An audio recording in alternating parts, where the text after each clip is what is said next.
From the banks of Dewey Lake, it's the Dewey Pod Monster.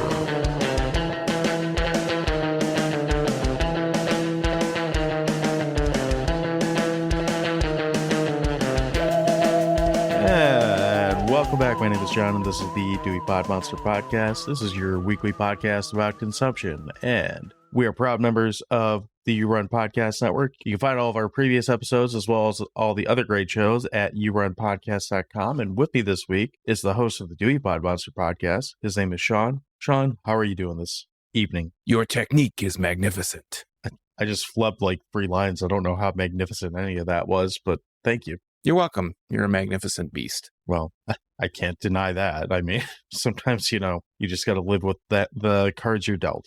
So, Sean, it's only been a couple days, and I feel like I've seen you every day since we recorded last, but I'm going to ask anyway. Did you get a chance to watch anything since Friday? Yeah, I did. I have a feeling it's something that you watched, so I don't know if you want to talk about what you watched first, and I can chime in on something that you watched. That's very cryptic, but I think it's appropriate. Are you talking about the Olympics, or are you talking about something else? No, a movie that you said that you watched on social media. Follow us at Dewey Pod Monster. There's a movie you said that you watched, and I watched it. I just finished it. You're referring to Grotesque? I am referring to Grotesque. I watched Grotesque. Okay, yeah. I just finished it, like, literally about 15 minutes ago. Were you as thrilled as I was? Oh, my God. This movie. What a pile of shit. What a pile of shit. So, yeah. Do you want me to just kind of give the high points of what it's about? Well, I'll tell you, I put it on because it said it had punk rock shit, like punk rock people and Linda Blair. I was like, all right, how bad can this be? And you were answered. So maybe you'll get the same vibe I did. It's basically a home invasion movie that turns into something less entertaining somehow and just goes on for way too fucking long. I felt like this movie went on forever. It felt like a extended Twilight Zone episode, the way that it was presented. That's a good way to put it. Yeah, and kind of torture porny a little bit. Yeah, I felt like it was a mix of People Under the Stairs and like, I don't know, I erased a lot of it out of my memory already because it was so engaging.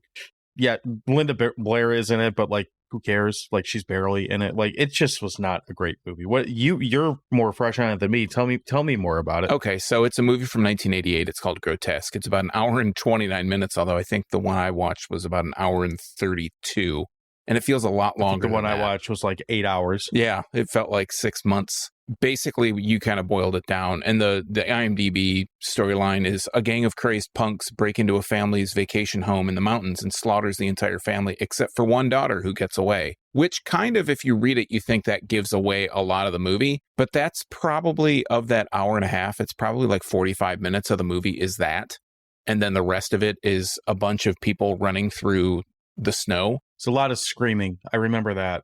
A lot of, like, no one talks at normal. And a lot of screaming for their lives. That'll actually be a reoccurring theme with some of the stuff that I watch. But yeah, no one talks at a normal volume in this movie. They're not necessarily yelling at each other, but they're all like...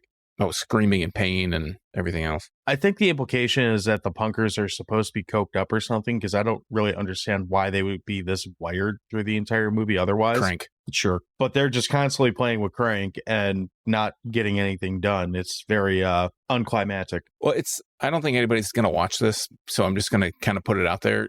There's a lot of running around in the snow, and the one thing about the snow is that you can see where people have been because they leave tracks, but they can't seem to find each other. There's also a lot of very fake-looking snow that's still snowing in the process of it. There's a lot of blizzard. Like, that's how they kind of hand wave it away, is by saying, oh, there's a blizzard, so it covered the tracks.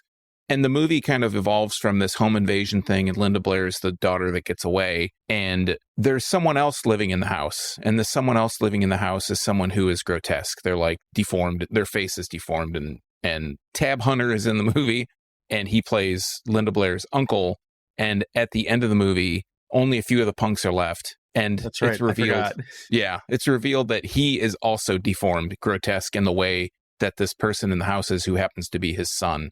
And he's a plastic surgeon. So the end of the movie, well, one of the ends of the movie is Tab Hunter disfiguring these people to make them look even worse than he does. And they're locked in the soundproof room. And he's just like drinking whiskey or something, smoking a cigar or a pipe. And then the movie like burns, the celluloid burns, and then they cut to this theater of the people who were in the movie, because one of the people supposed to be like a famous horror director, and this was like his movie.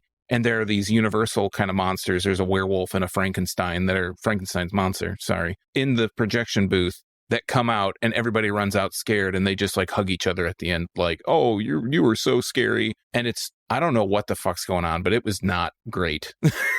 It was not a great way to spend an hour and a half, but it was. I will say when I'll call him the grotesque because I'm sure he had a character name and I didn't care what it was. When he comes out of his little like cubbyhole that he's hiding in for the majority of the movie, that like 2 minutes of him screaming and just like murdering the shit out of everything, that was pretty funny. Yeah, the big stars, they're the people that you know their names were Linda Blair, Tab Hunter, Guy Stockwell, who is Dean Stockwell's younger brother. I think that's actually what he's famous for, is being Gene Stockwell's younger brother, or Gene Stockwell, whatever his name is. I already figured out what his name is. Robert Zadar is in it, so that's kind of interesting. But that's kind of where anybody you would really recognize. I guess Donna Wilkes is kind of like a scream queen-ish kind of minor. I honestly think the only person the majority of people are going to recognize is Linda Blair. Maybe Robert Zadar. Yeah, maybe. But I think it's mostly her. That's the only reason you're putting this movie on more than, well, the cover for it or the poster for it's moderately interesting. But I think the only reason that most people would put this on is like, oh, Linda Blair, I know who that is. Like, that's probably your biggest draw for this movie. Yeah, and she's done a lot of shit too. So this is not anything out of the ordinary for her late 80s career. Yeah, absolutely. But that's pretty much all I got. That's all you got? Yeah, drink a lot of beer. That's about all I had. You did that. That's true. So keeping with the screaming too much, I read several reviews just like shitting all over Joe Rogan today because apparently his new comedy special was none too good. Keeping with the theme of third-party reviews, I found one that I sent to you that I thought was pretty funny where this random guy named Ben says, when the funniest part of your special is watching Joe's HGH breast milk progressively seep through his t-shirt, you know a rethink is due. And what he's referring to is, for some reason, I don't know how hot like stage lights get, but I imagine after watching enough people on stage that get sweaty, they'll probably produce some heat. He wore like a neon orange button-down shirt on stage, and this guy's absolutely right. The only spot where you can really see a defined like breast line on the underboob of his like man pecs that forms throughout the show. But it's like an hour and like 5-minute comedy special, and I did not laugh once during this entire special. And you kind of like Joe Rogan, right? I like Joe Rogan, the UFC commentator, and I like Joe Rogan, the interviewer. I'm not sure I like his podcast anymore because he's just gone so far up his own ass that it's like, I used to like his podcast. I haven't really listened to it in quite some time because he's, on a whole different wavelength. Joe Rogan, the comedian, at least in this special, is saying a lot of really like stupid things, and I don't mean stupid funny, I mean just stupid, and saying them at progressively louder volumes and tones throughout the movie. So I guess he's taking the Al Pacino school of acting to heart, but they never get funny. And like even the couple things that he said that like maybe could get like a very like cheap chuckle, like it's bookended with just incredibly stupid stuff. A lot of the like reviews are like, oh, he's so like anti-woke and he makes so many like gay and trans slurs and stuff through it. I'm like, yeah, I guess, but he is a comedian. That's kind of, I'm not saying it's right or wrong or anything indifferent.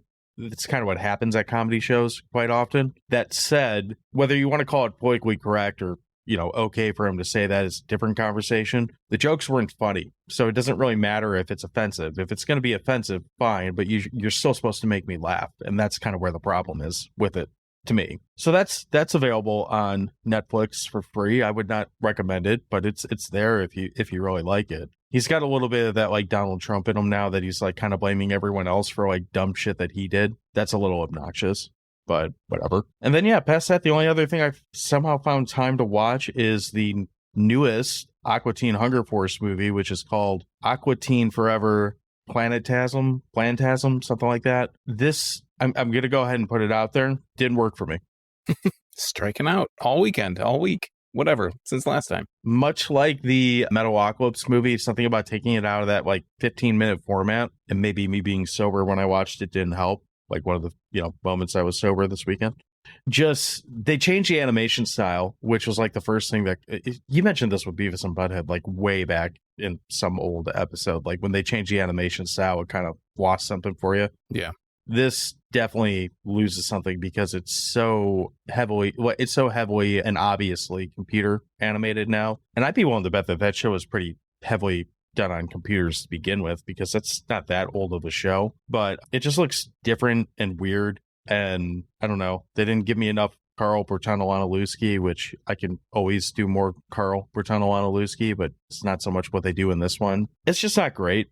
It's probably the best of the three things I watched this weekend, but I don't feel like that's saying a whole lot. Low bar. Between Grotesque, Joe Rogan, and Aqua Teen Forever Planetgasm or whatever, I would take Aqua Teen, but not by a lot. At least that felt like its runtime, because that was only like an hour and 10 minutes also. And I'm like, well, at least it's short. And it actually kind of felt short. Like it was done before I knew it. That watching Grotesque, just to kind of go back to that for a second, that was one of the longest movies I feel like I've ever watched. I checked that so many times, how much time was left to watch to finish it. Yeah, I was just like, I wanted to finish it because I had read that it was kind of weird.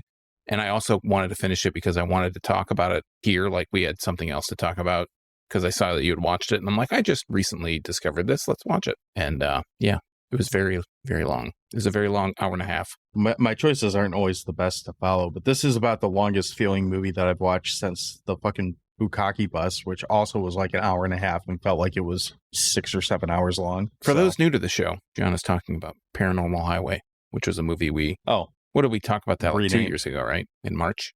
Was that a crummy movie March or right before it? No, that was before a crummy movie. That was the backstory on that was a revenge viewing, because I kind of suggested that our friends Boomer and Gabby watch the movie Bloody Muscle Bodybuilder in Hell or something like that. It's basically the Japanese version of Evil Dead, and it's supposed to be pretty bad. I still haven't watched it myself. Well, that's kind of what I thought. Maybe we should do our own episode on that at some point, because I actually still haven't watched it. I just subjected other people to watch it.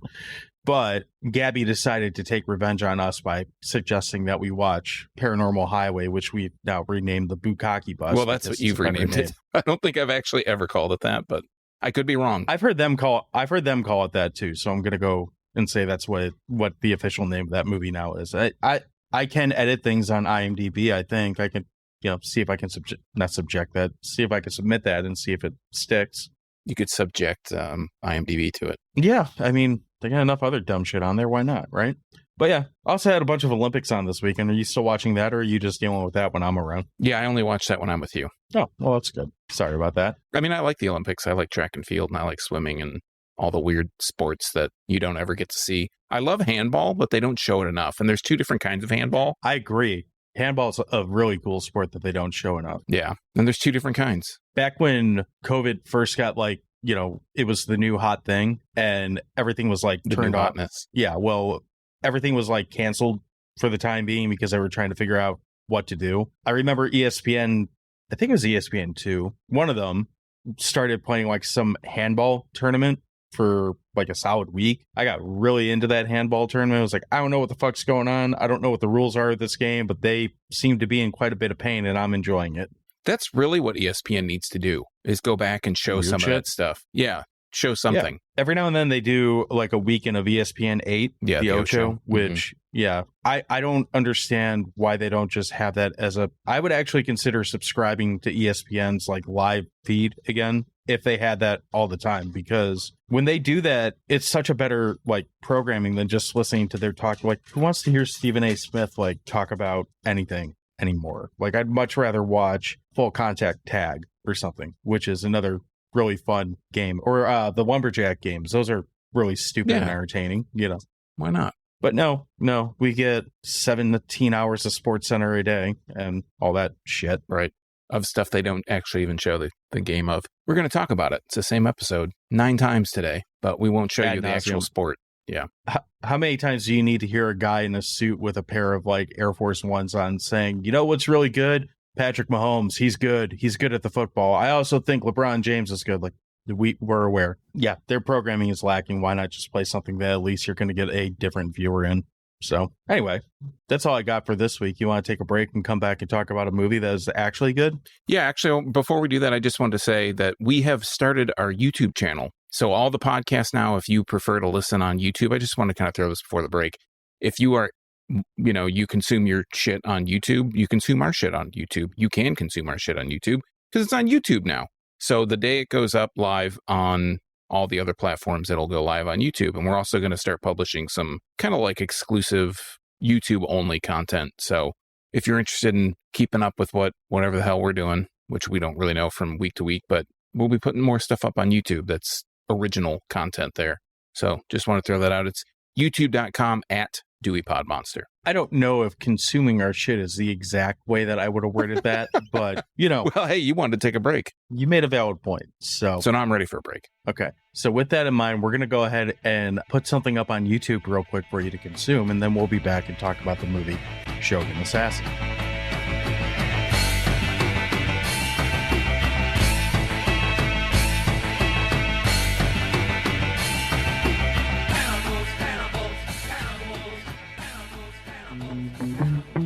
Hey everyone, I want to take a second to talk to you about the Horror Friendly Podcast. The Horror Friendly Podcast is a film review and analysis podcast that talks to you about old movies, new movies, and a lot of stuff in between. The crew consists of 3 hosts, 2 of which are enthusiasts and 1 that is a novice, and they have a fun time breaking down horror movies from every generation. As August rolls on, we are coming up to the end of this season, and we want to ask you to keep an eye on their social medias for a chance to help them choose the last episode this season. You can follow them at Horror Friendly Podcast on Instagram and all the socials, and of course you can find all of their episodes at yourunpodcast.com. All right, we're back. We've had phone and fart talk, and we are going to continue right into this episode and talk about the movie Shogun Assassin. Shogun Assassin is a movie, and we start movies with a third-party review. This one is anonymous, but Anonymous gives this movie 3.5 out of 5 stars, and he says, as cool as the title sounds, maybe better than the first one. Once again, the slightly overweight, vengeful Ito Ogami wanders the countryside with his infant son, Diagoro, Dagoro. that, and a baby cart full of weapons, and together they kill anyone who gets in their way. Again, 3.5 out of 5 stars. I just like that he made the point of calling him the slightly overweight and vengeful. Both things are true. I guess. Sean, what's this movie about, other than a slightly overweight samurai? So for that, we go to IMDb where we check it out. This gets 7.3 out of 10 from 11,000 ratings. It doesn't have a number out of a number, so it's not popular, clearly. And we look at the storyline and the plot, never quite sure which one is which, but we go to the top one first, and it says, when the wife of the shogun's decapitator is murdered, and he is ordered to commit suicide by the paranoid shogun, he and his 4-year-old son escape and become assassins for hire, embarking on a journey of blood and violent death. And if we scroll down to the storyline, this one is care of William Pagan, or maybe William Pagan. You can email him at ny952696 at pacevm.dac.pace.edu, which sounds like it might be a college. And it says, long ago, there was a great samurai warrior who served his shogun honorably. The shogun, however, grew paranoid as he became more and more senile. The shogun sought to destroy all who might stand to oppose his rule, and so he sent his ninja spies to the samurai's house. The ninjas failed to kill the samurai, but did kill his beloved wife. From then on, the samurai swore on his honor to seek out the shogun and avenge the death of his love. The samurai roams the countryside with his toddler son, taking on mercenary work for money until the final battle with the shogun's 3 masters of death. I'm sitting here like, there's no fucking way that is an actual email domain. So I Google the domain, and it brings up Archive Today from Pace University in New York City. And then it also brings up William Pagan's profile. So okay. He's the only one with that. Well, he's the second search result on old, Monopoly Google as of today. Maybe he was the webmaster. Clearly. I didn't know you could have that many dots and whatnot in a of course, domain. I think mine was, I went to Western Michigan. It was like wmish.something.edu. Yeah, mine was just one .edu. .edu. John at .edu. That's me. It'll get to you. It got to you. You got it. Do you want to try to cover any of the actors in this movie? Because the only name that I really recognize is Sandra Bernhard. Yeah, and a lot of this is voice work because this is actually a Toho production and not really cast related, but this movie, and you kind of said it in your third-party review, and I don't know if they quite meant it this way, but this movie is basically an edit of 2 movies, and there's based on it's like 1 and 2 out of 6, isn't it? Yeah. So based on the Lone Wolf and Cub manga, there was a series of movies made Lone Wolf and Cub. They kind of are also known as the Baby Carrot series. And this movie is a combination of like the 12 minutes of the first Lone Wolf and Cub movie called Lone Wolf and Cub Sword of Vengeance. And then the rest of the movie is the second movie in that series called Lone Wolf and Cub Baby Carrot at the River of Styx. So basically the 12 minutes that is from the first movie are all flashbacks that happened before. Like it's talking about how the samurai lone wolf essentially becomes, he's the shogun's assassin, or he's the shogun's like executioner or whatnot. And then the rest of the movie is from part 2. So that's kind of the background on it. But a lot of these actors are, they're Japanese. This is a Japanese movie. It's in Japanese, all dubbed over by American voices, essentially, for this production. If you've ever listened to a Wu-Tang album, you'll probably feel right at home in this movie. Yeah, a lot of the Jizz's Liquid Swords album used some cuts, some samples from this movie. Yeah, and when we were talking about Tarantino last week, I think we talked about this off mic after we recorded, but you had mentioned that he was probably pretty heavily influenced on this for Kill Bill. He actually watches this movie, he does in part 2. But in part 2. So, yes, I'm sure he's aware of it, if nothing else. And this movie, I think one of the things, the trademarks of this movie, and this series, I have to say, I have only seen this movie. I have copies of the 6 movie series. I haven't gotten around to watching them. But one of the things that if part 1 and part 2 mashed together is anything to be believed, this is one of those movies where they get cut with a sword and the blood spray just like sprays all over the place, and it gets the camera bloody. It gets the actors' faces bloody. Everything's bloody by the time people get sawed through. I'm trying to, the whole time I was watching this, I'm trying to remember if I had seen this before or not, because it's, if you watch enough of these like Japanese and Chinese and like all these Hong Kong cinema movies, because you're dealing with a language barrier and things are overdubbed and things a lot of these ones have a similar feel. Like there's some that stick out, and I would argue that this is one that probably does stick out because it's pretty well done for this, type of overdub movie. But there's a lot of stuff in this and any of these that does kind of feel like it blends together, which I imagine if you were trying to watch a bunch of horror movies with, in a second language, you'd probably feel the same way. Yeah, and I've seen this like a lot. I've seen this a lot of times. I think the first time I saw this was probably late 90s. My friend Chris, who was into the same kind of garbage that we're into, kind of recommended this. And I think it was probably brought on by, like I mentioned before, the Wu-Tang sampling, stuff from this movie. And watching it this time, there were things that, I'd clearly seen before, but I kind of almost forgot because it had been so long since I seen it last, that certain things happened that I was like, oh yeah, that does happen. The whole scene I'm sure we'll get into it at some point, but the whole scene on the boat where the boat gets lit on fire, and the oil and everything. And that I was like, oh yeah, that happens. I do want to talk about that scene because I thought there was something pretty funny in that scene that I happens. think I can guess. It involves the cart. Oh, okay. Yeah. Well, let's talk about kind of some of the stuff in this. I'm going to go ahead and say, like, as far as like story is concerned, you can have a spoiler warning for this, but I kind of feel like the description of that we read for this movie kind of spoils the whole thing. Like I actually think this is to this movie's credit. Like this is a very, very simplistic story for the most part. Like, and maybe if I could speak fluent Japanese and heard this without being overdubbed, there is more of a story to it, but I don't feel like this is a thinking man's movie in the sense that like you don't need to be taking notes and like plotting every like thing that happens on a graph to kind of realize what happens in this movie. This is pretty cut and dry as far as like Shogun Assassin is pissed, everyone who gets in his way like has dies. A paper cut or worse.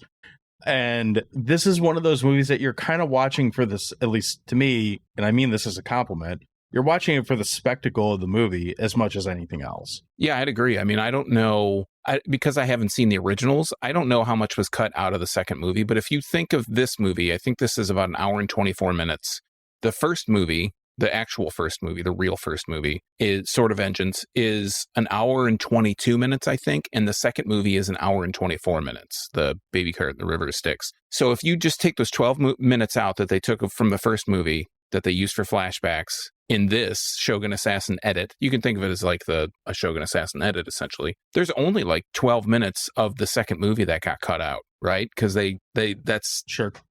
by math. I know math isn't necessarily our strong suit, but rudimentary math would We tell usually you suck pretty bad at it.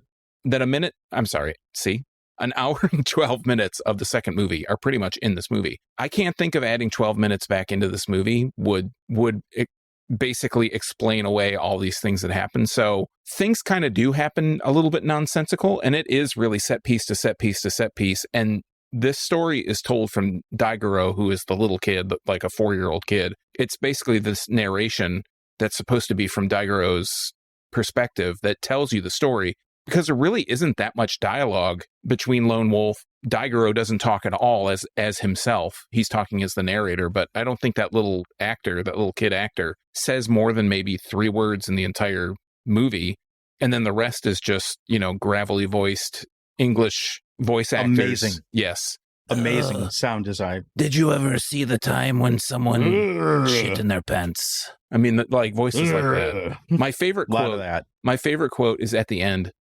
The Masters of Death are these 3 brothers that one of them uses a claw like Vega from Street Fighter. One guy uses like spiked fists, and the other guy uses like a spiked bat. And those are their weapons, and they're just like it's like Wolverine, the Warriors, and Rollerball all mixed into 3 dudes. And the last guy, when he gets killed, he says, something basically to the effect of, when cut across the neck. I'll just do it in his voice. Okay, this is almost exactly how the guy sounds. When cut across the neck, a sound like wailing winter wind is heard, they say. Like, oh, that's a really cool quote. The whole thing is a cool quote, but the way that it's delivered from this English voice actor it's over the top. Over the top, great, for sure. Yeah. And again, I don't know enough about the original, but I guess the kid's voice is a addition to this version of these 2 films. Like, that's not in the original that they took out of it. I think that's a really good touch to this movie, because it almost ties a lot of the chaos. Like, you could have this just be set piece to set piece without the kids' like narration, and I don't think it would be that radically different. But in the interest of trying to tell some kind of cohesive story, putting that narration in there really does go a long way to make you feel like, I don't know that it explains a ton, but it makes you kind of feel like, oh, okay, this is what's happening now or whatever. It almost humanizes this character, and it makes it's essentially a revenge story, and it kind of drives that home, a little bit harder by having him narrate over that. It's the voice, the narration is a guide to tell you basically what's happening, because like I said, there's even a line in the narration that says like, yeah, for this really long period of time, my father didn't talk much because we were always hunted by these ninjas. So we were trying to be as quiet as possible. There's so many extended scenes where they don't say anything. They just like look at each other, or the actor that plays Lone Wolf I'm not even going to butcher this guy's name. His last name is Wakayama. Like, Wakayama it's just a look on his face. He looks pissed off. He looks like he's ready to kill anybody at any time, and he just kind of like makes this. Saburo. He just like makes this squint, or this. He has the look. He looks pissed. Yeah, constantly. He's got a don't fuck with me look. Yeah, resting bitch face. Yeah, resting samurai face. Right. And I think the second half of this movie really starts to take off when Lone Wolf starts to meet more of these kind of like, it's almost like a video game in a way. There's like these boss characters that he runs into. Think of like Ninja Gaiden or something, the NES version, where you're just kind of running and there's all these just fodder for his soundtrack, especially like lends to that. I mentioned this to you yesterday, I think. The soundtrack alone on this, like, mixed with what you're seeing on screen, you don't need any dialogue in this movie at all. Like, that alone makes it entertaining. If you're a child of the 80s and you had a NES or an SNES, you are going to like love these sequences, just because this is, fuck Mario and fuck like Doom and all these other like movies that have come out based off. This feels like you could just call this Ninja Gaiden and not even explain away Samurai Gaiden. Yeah, not even explain away why there's this kid in the movie. And it would feel more appropriate to being like a, video game adaptation than anything I can think of. Even though this doesn't take place in a city or anything like that. It's like mostly in the middle of the woods or the desert or, where the fuck ever they're wandering around. Because of the soundtrack and how so much of the action takes place, at least up until the point of impact, it feels very much so like a early 80s video game. Yeah, it's just super heavy synth soundtrack. But all the regular grunt dudes come out. They just feel like the regular grunt guys in a video game, and then you get to the guy that's like the struggle, the harder fight, and he's like a boss. There's one that I like where boss, like a boss. There's one fight I like, the fight where it's the guy is running and he has like the woven helmet on and he's running and he gets cut in the head. And of course, the blood sprays out and he's holding it. And there's another guy that was running that looks exactly like him that jumps on his shoulders. Like, yeah, sure. You didn't notice that second guy. And he gets like speared. And that's really early in the movie, in the sequence. I think that happens almost right after they leave the whatever castle or whatnot, where Lone Wolf is living with his family before his wife gets killed. So it's like really early in the movie. But there's all these little set pieces like that. And there's always this one guy who's like the harder, he's like the leader. And throughout the movie, they're continually saying like, oh, well, so-and-so's coming after you. And then he kills that guy. And he's like, well, the Shogun's brother, such and such, is guarded by these guys and they're coming after you now. And then he kills those guys. And then they're the group of women ninjas. It gets to a point where like, how many dudes does he have to send after this one dude? Like, and at what point does he realize like this might not be the most fruitful of, use of henchmen or whatever he's got going on? It really, watching it this time really sparked my interest to go back and finally watch the actual original movies. They're actually, as ridiculous as what we've been talking about so far sounds, this was released by the Criterion Collection. The actual real movies are Criterion releases, so it's got a pedigree behind it. Yeah. And one of the white guy director also has, movies under his belt, like, The Hills Have Eyes and some Playboy movies, erotic fantasies. So Robert Houston. Yes, Robert Houston, as well as an episode of Doogie Howser. Oh, wow. It's a weird mashup of, talents, I guess, that kind of bring this movie together, but it somehow works really well. This is a very cinematic movie too. You mentioned, the one scene with the dude jumping on the other dude's head or whatever, shoulders, I guess. I mean, even now, like I keep looking over to IMDb, which is on my other monitor here, and I keep seeing the same scene where like 50 dudes like come out of nowhere from the sand, and just all of a sudden there's all these dudes with swords going after Lone Wolf. Or the waterfall scene, which is, again, I'm like, this is a really cinematic scene for a movie that I don't know that it needed to be, but it works to its advantage. Yeah, I like I said, watching might add some context watching the original content, but the way that it's presented here, I mean, I would think for the longest time nobody would have known this was a Japanese product other than it's dubbed and it's Toho. But I guess as time's gone on, this is like one of the big examples of 80s kind of exploitation cinema from karate, kung fu, ninja type movies. This is like one of the early ones. This is released, in 1980? Shogun Assassin was, and I think the Japanese ones obviously have to be probably mid to early 70s. Well, and I know, because I fell in this rabbit hole myself, like around the time that Tarantino started getting really popular, like a lot of the movie, he bought some production company that was like re-releasing a bunch of these, and I had a shit ton of them, which I wish I still had. And I'm like 90% sure this is one of those movies that he released and made it so that we could, get a copy of it here fairly inexpensively. Yeah, this is 100% recommendable if you're into any of that type of shit. As far as like scenes that also stick out, so I do like that Lone Wolf is basically pushing his kid around in this like wheelbarrow that I guess is doubling as a like loaded weapon stroller. Yeah. For lack of better wording. Loaded weapon stroller. There we go. Which the kid knows how to use, which is kind of fun. But I thought it was funny that at one point the stroller gets like a giant hole in it from a turnip that has like a spear blade in it or something like that. Yeah. And then 5-10 minutes later, we get to the boat scene that you're talking about, and they throw the stroller over the boat to like keep the kid from burning or something. Mm-hmm. I was like, doesn't that stroller have a giant turnip hole in it now? Like, what? How is he gonna continue to float in that? Like, when they it found take a on turnip water and they just stuck sink? it back in there. They just stuck it back in there. Plot holes, I guess. So that scene. So there's this whole scene that happens on this boat where Lone Wolf is supposed to meet with these guys, the Masters of Death, and they are basically bodyguards for the Shogun's brother.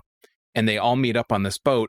They didn't know each other were on the boat or something. I'm not really sure how that works because, of course, they don't really explain it. But there's another guy. The Masters of Death are killing all these people. To put it in American terms, they're on the boat and they're like sleeping or something. And then all of a sudden they're fighting and there's a fire. That's pretty much how it happens. The Masters of Death kill all these people on the boat.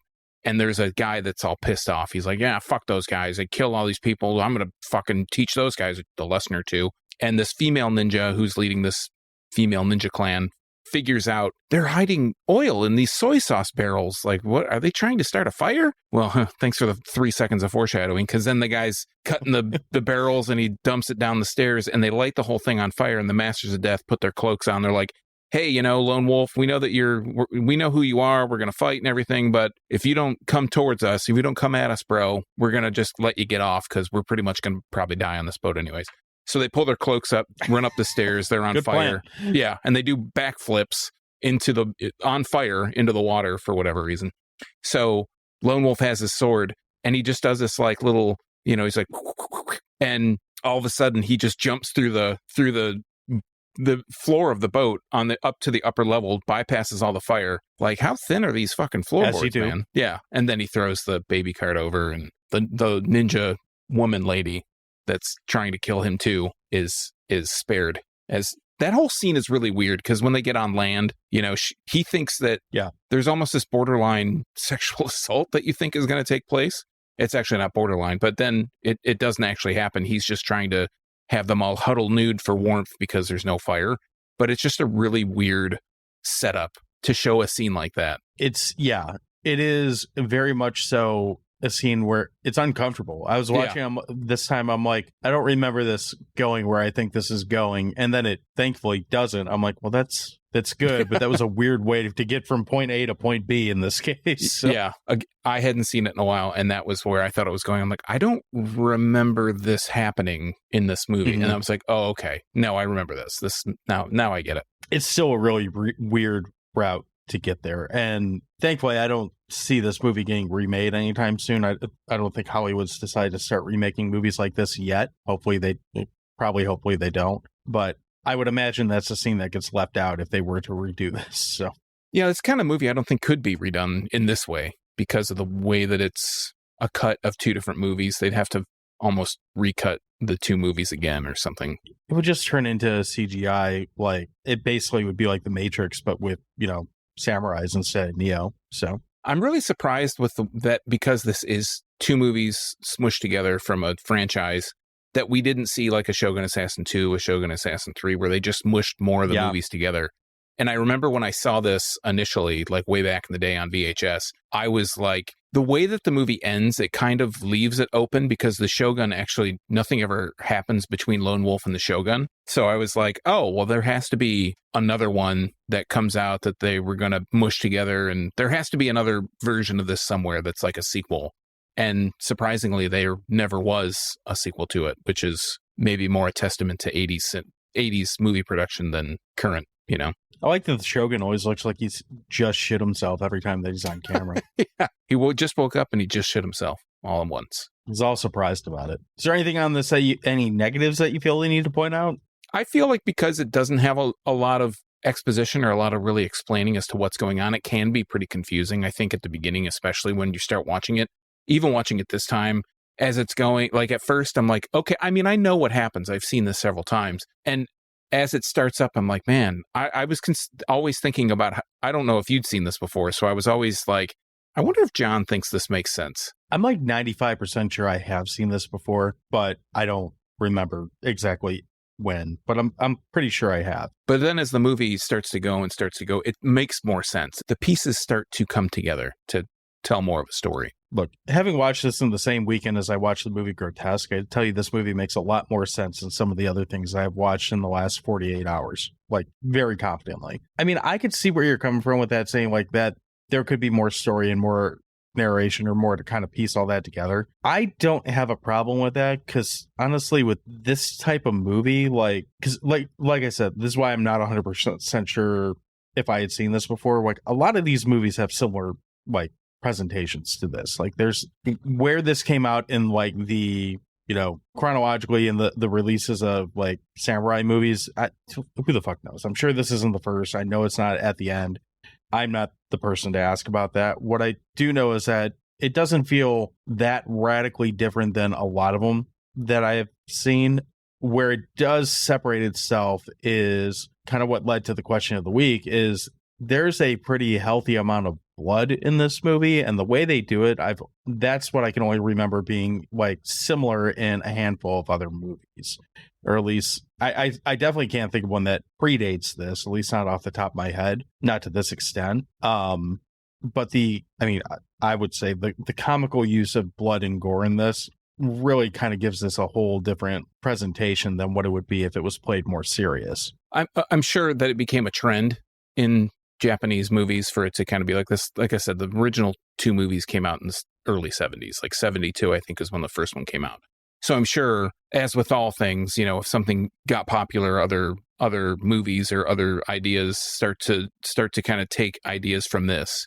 But I think up until probably Kill Bill, I hadn't seen many movies that used this much blood in this particular way. But I know it's kind of like a common trope in Japanese samurai and ninja movies and stuff. And I think your point of saying, like, I don't know where this falls in the whole grand scheme of samurai movies or kung fu movies or just, martial arts movies in general. I feel like it kind of follows the same vibe as a lot of those like Shaw Brothers movies that you might watch that had like a lot of dubbing, and those didn't really make a whole lot of sense either. But I think a lot of that, and maybe in this respect too, a lot of that comes down to how they were dubbed and what was said instead of what was actually said, like the new made up thing. We said that, I don't remember what movie it was. Yeah, it was a while ago. I said that about, but I said that before. Like, I feel like a lot of those is like, do I not know what's going on because of the dub track because I don't know the original, like how it was written, or is it really like this incoherent storytelling? And I think that the truth is probably somewhere in between. Yeah, would be my guess. But unless I learn all these different languages, because I'm sure they're not all in one language, I'm not going to know. As far as other ones like that come to mind, I know I've mentioned this to you a bunch of times now. You're probably sick of hearing me saying it, but City of Violence has a lot of that type of like gore in it. And that's another one that's got heavy Kill Bill vibes to it. You mentioned Kill Bill, of course, like that whole Crazy 88 scene is basically like this condensed down to like, what, a 10-minute scene or something like that. Can't think of a lot of others off the top of my head that are this like ecstatic about it, but I know they're out there. So yeah, and I think if you watched any kind of Godfrey Ho kind of ninja movies where they filmed a bunch of different movies at once and smushed them all together to make 20 more movies than what they actually filmed, this probably seems like Shakespeare in comparison to a lot of those. That was the guy who did the Undefeatable. That was like one of his more coherent movies, probably his most. This is Shakespeare in comparison to that. So although I still like that dude who almost died falling off the parking garage into a car, that was pretty entertaining. Ah, shit. That's my car. Just do it again. It's fine. My spinal column hurts for that guy. You got anything you want to tack on before we start wrapping up on this? No, I think I'm ready to bite into a nice, juicy hot dog. Ready to bite into hot dog? I am too. I haven't checked the time, though. What time is it? Then you're in for a big treat, bro, because it's hot dog time. So I'm going to lead us off this week because I don't know why. I'm going to do it. Take it away. I'm taking it somewhere. This is just a fun fucking movie. If you have any like modicum of enjoyment or respect for, Hong Kong cinema or Japanese cinema, this type of film, there's absolutely no reason why you wouldn't find things that are fun in this. Is it incoherent and kind of scattershot? Sure. But the things that it does, it's a beautiful looking film. The effects are second to none. Like, this movie's as crazy and as bloody as pretty much any. It's as bloody, if not bloodier, than all of the answers that we got for the question of the week. So take that for what it's worth. The characters that are in it, they're not necessarily overly developed, but you feel like you know them enough to kind of know that you like the two main characters, and you're rooting. I did find myself rooting for them through the entire movie, so that's good. You're rooting for the right person in this, or people. This movie's infinitely rewatchable. Like, this is absolutely the kind of thing you could pop on and just kind of have fun with and not overthink. It's a really solid, for me, it's just solid 7 like hot dog murder baby carts out of 10 hot dogs. It's fun, it's watchable, and I don't know where this is available. Looks like Prime has it for monies. I don't know where it's available for free, but if you can find it, even at $4 to rent it, I think it's worth every penny if you haven't seen it. Yeah, looking at Just Watch, it looks like you can get it on Apple TV Plus with a 7-day trial. That's about the only place you'll get it for free, unless we can find some crazy place, and we'll link it in the show notes. But I guess that means, Whose hot dog is this, huh? Is it yours? I guess that would mean it's mine. Yeah. Yeah. So I think for me, the movie is amazingly slim on actual coherent plot, which I'm sure happens when you cut the shit out of two actual movies and edit them down into one. But it ends up being basically what you would want from a martial arts movie. It's a action-focused movie about a badass dude killing a bunch of ninjas, and sometimes people are just in the mood for that. And if you're in the mood for that, if that's your thing, if that's what you're looking for in a nightly watch, or something you just want to kind of pull out after because you had a bad day, not to quote the song or anything, but this movie would be for you. I give it 7 cut off ears and noses out of 11 hot dogs. Totally agree. I would also, I may have already said this, I think if you do like the Quentin Tarantino stuff, especially Kill Bill 1 and 2, and you haven't seen this movie, I'd be interested to hear your thoughts on it if you go back and just kind of see if you can kind of pick out where Tarantino's pulling from. Because for better or worse, I feel like that guy kind of wears his influences on his sleeves in every single film that he does, just about. Like, you can almost always pick out like, oh, okay, well, he was obviously watching blah, blah, blah in this, time when he was writing this movie. This one, I think, is about as obvious as you can get as far as an influence. Like, some people even claim he just stole this movie. Don't think it's quite that, but influence for sure. Yeah, I know that for me, watching a lot of Quentin Tarantino movies, and this is like the second week in a row. Well, we talked about a Quentin Tarantino written movie last week, but I know that when early in my, cinema fandom or whatnot, when I would see a Tarantino movie after a while, because he was so hyped and, Pulp Fiction did so well, Jackie Brown, then everything's so hyped about what he's doing, I would get kind of, not angry, but just kind of booger lipped. Yeah, booger lipped about like, oh, he's doing it. So I was probably one of those guys at the time. But going back, each one of his movies are they're focused on these style of movies, and he always borrows from them, and that's fine, because then it opens the audience to seeing those movies, because there's always somebody that's like, oh, he took that from this, he took this from that, and then that just lets you try to appreciate those movies too. So I can't really fault him these days for that. I get it. Took a while, but I get it. And there's so few things in film that are truly original. You're just going to be pissed off at everything if you might as well just stop watching movies past like 1930 if that's the case. I only watch pre-code movies. That's right. Silent film era or fuck off. And with that in mind, we move on to the question of the week. So this week, our question of the week was inspired by this movie, as they tend to be.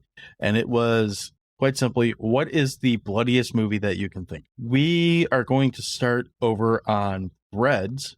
We have a Threads account, and this is probably going to be Sean's favorite response. It is from KM Jurassic, who simply says, RoboCop.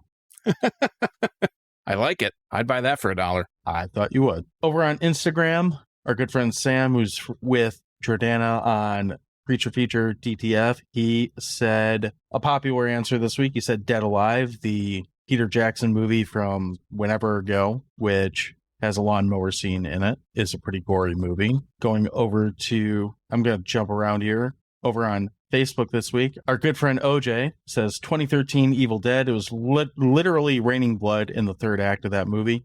He's right. That movie does have a record for the most blood used on set in a given day, but whatever. Guess that's one way to measure it. I like how you just dismiss that. No, whatever. Going over to X, Cinema Recall, who is at Cinema Recall, says, off the top of my head, Terrifier 2, Dead Alive, Machine Gun Girl, and Ichi the Killer. I haven't seen Ichi the Killer. Then we have a couple others that are on this X thing. Justin over at Pop Culture Reflections Podcast, also on the You Run Podcast Network. Great show to check out. Says Dead Alive, a.k.a. Brain Dead. It's all in that lawnmower massacre glory. Again, comes up often. Dissect That Film. Good friends of ours say Evil Dead 2013. And then Scott over at You Run Podcast. You can also find it at yourunpodcast.com. Also says Evil Dead 2013 because of the closing act, hands down. Good friends, the Krusty Boys say, it would have to be the last 10 minutes of Dead Alive, right? Then, let's see. Ashray Plays also says Dead Alive and has what's-his-face getting bukkakied with some slop, which is kind of gross. And then our friend Newman over at Movies for Days, he says The Void comes to mind. And I like that because it was not the movie Dead Alive. I'm not going to say the movie Dead Alive, but Sean, do you have an answer to add to Question of the Week this week? I mean, if I think about it hard, I would probably say Dead Alive, as much as I hate to say it. But I like Shogun Assassin too. That's my favorite use of blood. Okay. My answer is going to be The Machine Girl, which is something I've watched relatively recently. I just remember there being a lot of slop flying around. It was a lot more than just like blood sports. It was a lot of chunky stuff. Plus, like self-inflicted cannibalism is kind of gross, right? It's my favorite kind of cannibalism. I mean, you got to do what you got to do. It's a good diet plan. You're not gaining, you're not losing, you're just recycling. Yeah, efficient. It definitely is that. So, yeah, I think you want to tack on with this question of the week or otherwise? No, sir. No, sir. All right. Well, then, if you're listening to this, first, thank you. We appreciate it. We would like to ask that if you want to get involved with the show more, you can follow us on all the social medias. We are at Dewey Pod Monster all over the place. Search us, find us. We will follow and interact with you. That would be awesome. We would also appreciate it if you wanted to give us a review on your podcast platform of choice. That helps us and helps people find the show.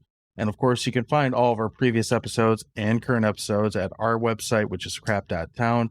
Or you can find them at the You Run Podcast Network site, which is yourunpodcastnetwork.com. We'd appreciate if you checked out not just our show, but the other great shows on the network as well. Sean, what else is going on? Well, I was going to say, if you want to answer the question of the week, have your answer to the question of the week read on the show, answer our question of the week. You can find us on social media at Dewey Pod Monster. Also, like I mentioned earlier in the show, we have our YouTube channel up now. You can listen to all old podcasts, all old episodes there, as well as yourunpodcast.com. And also, we're going to start putting out some exclusive content. We call it the STS series, aka Shoot the Shit. If you have questions or stuff that you want to ask us outside of the show that we can maybe answer on a video, leave a question on something on the comment thing where you do the thing with the thing. Also, all the stuff that we talk about, that we've been watching will be linked in the show notes. So if you are so inclined, check out the show notes. We'll link to all the stuff. And also thanks to everybody that is answering the poll questions. And if you want to follow my Michigan craft beer adventures, you can find me at youtube.drafttherapy.com or on all social media at Draft Therapy. Yeah, bitches. We'll be back next week. You have yourself a good afternoon, evening, morning, wherever you're doing. And cheers. Bitches leave. Blah, blah, blah, blah.